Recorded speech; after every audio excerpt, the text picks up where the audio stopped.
Assalamualaikum warahmatullahi wabarakatuh. Saya Alfinis 5, absen 5. Saya Kamalatul Hidayah, absen 18. Saya Ulis Romati, absen 33. Saya Nurul Safitri, absen 26. Di sini saya akan menceritakan sejarah novel Mangir. Mangir, di bawah bulan malam ini tiada setitik pun awan di langit, dan bulan telah terbit bersamaan dengan tenggelamnya matahari. Dengan cepat ia naik dari kaki langit, mengunjungi segala dan semua yang tersentuh cahayanya, juga hutan, juga laut, juga hewan dan manusia. Langit jernih, bersih dan terang. Di atas bumi Jawa lain lagi keadaannya gelisah, resah, seakan-akan manusia tak membutuhkan ketenteraman lagi. 1 abad ke-16 Masehi, bahkan juga Laut Jawa di bawah bulan purnama Sidi itu gelisah. Ombak-ombak besar bergulung-gulung memanjang terputus, menggunung, melandai, mengejajari pesisir Pulau Jawa. Setiap puncak ombak dan riak, bahkan juga busanya yang bertebaran seperti serakan mutiara, semua dikuningi oleh cahaya bulan. Angin meniup tenang, ombak-ombak makin menggila. Sebuah kapal peronda pantai meluncur dengan kecepatan tinggi dalam cuaca angin damai itu. Badannya yang panjang ngelangsing dengan haluan dan buritan meruncing. Timbul tenggelam di antara ombak-ombak purnama yang menggila. Layar kemudi di haluan menggelembung membikin lunas menerjang serong gunung-gunung air itu, serong ke barat laut. Barisan dayung pada dinding kapal berkayu berirama seperti kaki-kaki pada ular naga.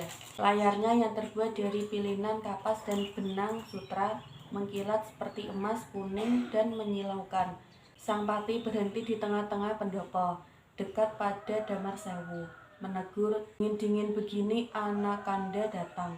Pasti ada sesuatu keluar biasaan mendekati sini."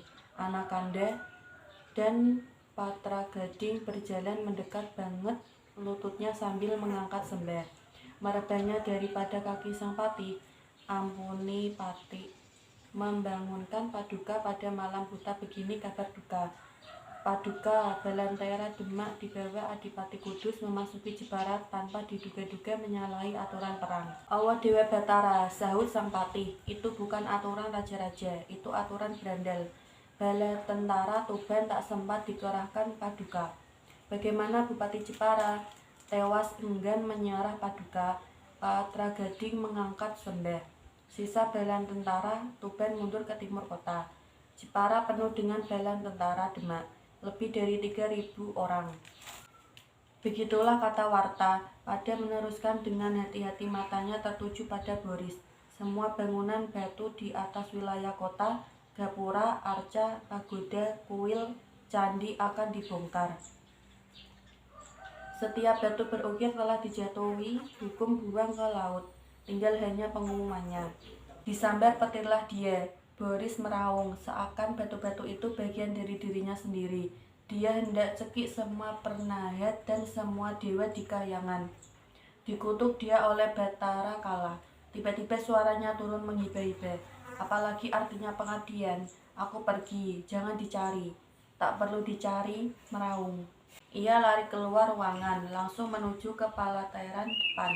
Diangkatnya tangga dan dengannya melangkahi pagar papan kayu.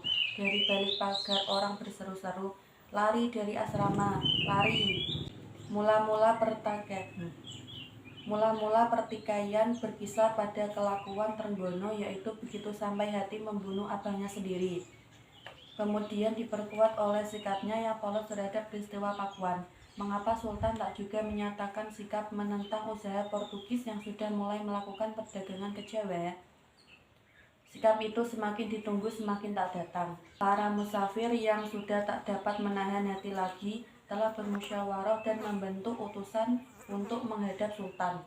Mereka ditolak dengan alasan, apa yang terjadi di Pajajaran tak punya sangkut paut dengan Demak dan musafir. Jawaban itu mengecewakan para musafir. Bila demikian, mereka menganggap sudah tak ada perlunya lagi para musafir mengagungkan Demak, karena keagungannya memang sudah tak ada lagi. Apa gunanya armada besar peninggalan Unus, yang telah 2 tahun disiapkan kalau bukan untuk mengusir Portugis, dan dengan demikian terjamin dan melindungi Demak sebagai negara Islam pertama-tama di Jawa. Masuknya Peranggi ke Jawa berarti ancaman langsung terhadap Islam. Kalau Trenggono tetap tak punya sikap, jelas dia tak punya sesuatu urusan dengan Islam. Orang menarik kesimpulan dari perkembangan terakhir. Antara anak dan ibu takkan ada perdamaian lagi. Dan pertanyaan kemudian yang timbul, adakah Sultan akan mengambil tindakan terhadap ibunya sendiri, sebagaimana ia telah melakukannya terhadap abang kandungnya? Pangeran Sedalepen, orang menunggu dan menunggu dengan perasaan prihatin terhadap keselamatan wanita tua itu. Sultan Trenggono tak mengambil sesuatu tindakan terhadap ibunya. Ia makin keranjingan membangun pasukan daratnya. Setiap hari orang dapat melihat ia berada di tengah-tengah pasukan kuda kebanggaannya, baik dalam latihan, sodor, maupun ketangkasan berpacu sambil memainkan pedang menghajar boneka yang digantungkan pada sepotong kayu. Ia sendiri ikut dalam latihan-latihan ini. Dan dalam salah satu kesempatan semacam ini, pernah ia berkata secara terbuka, "Tak ada yang lebih ampuh daripada pasukan kuda.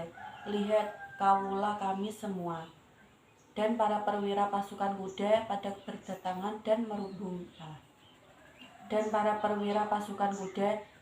berdatangan dan merubungnya, semua di atas kuda masing-masing. Pada suatu kali, kaki kuda Demak akan mengepulkan debu di seluruh bumi Jawa. Bila debunya jatuh kembali ke bumi, ingat-ingat para kaula. Akan kalian lihat, takkan ada suatu tapak kaki orang Peranggi pun nampak. Juga tapak-tapaknya di Belambangan dan Pajajaran akan musnah lenyap tertutup oleh debu kuda kalian. Seluruh Tuban kembali dalam ketenangan dan kedamaian kota dan pedalaman. Sang Pati Tuban mendiang telah digantikan oleh Kalacuwil, pemimpin pasukan gajah. Nama barunya Wirabumi. Panggilannya yang lengkap Gusti Pati Tuban Kalacuwil Sang Wirabumi. Dan sebagai pati, ia masih tetap memimpin pasukan gajah. Maka Kalacuwil tak juga terhapus dalam sebutan. Pasar kota dan pasar bandar ramai kembali seperti sedia kala. Lalu lintas laut, kecuali dengan atas angin, pulih kembali. Sang Adipati telah menjatuhkan titah. Kapal-kapal Tuban mendapat perkenan untuk berlabuh dan berdagang di Malakala ataupun Pasai. Terima kasih. Wassalamualaikum warahmatullahi wabarakatuh.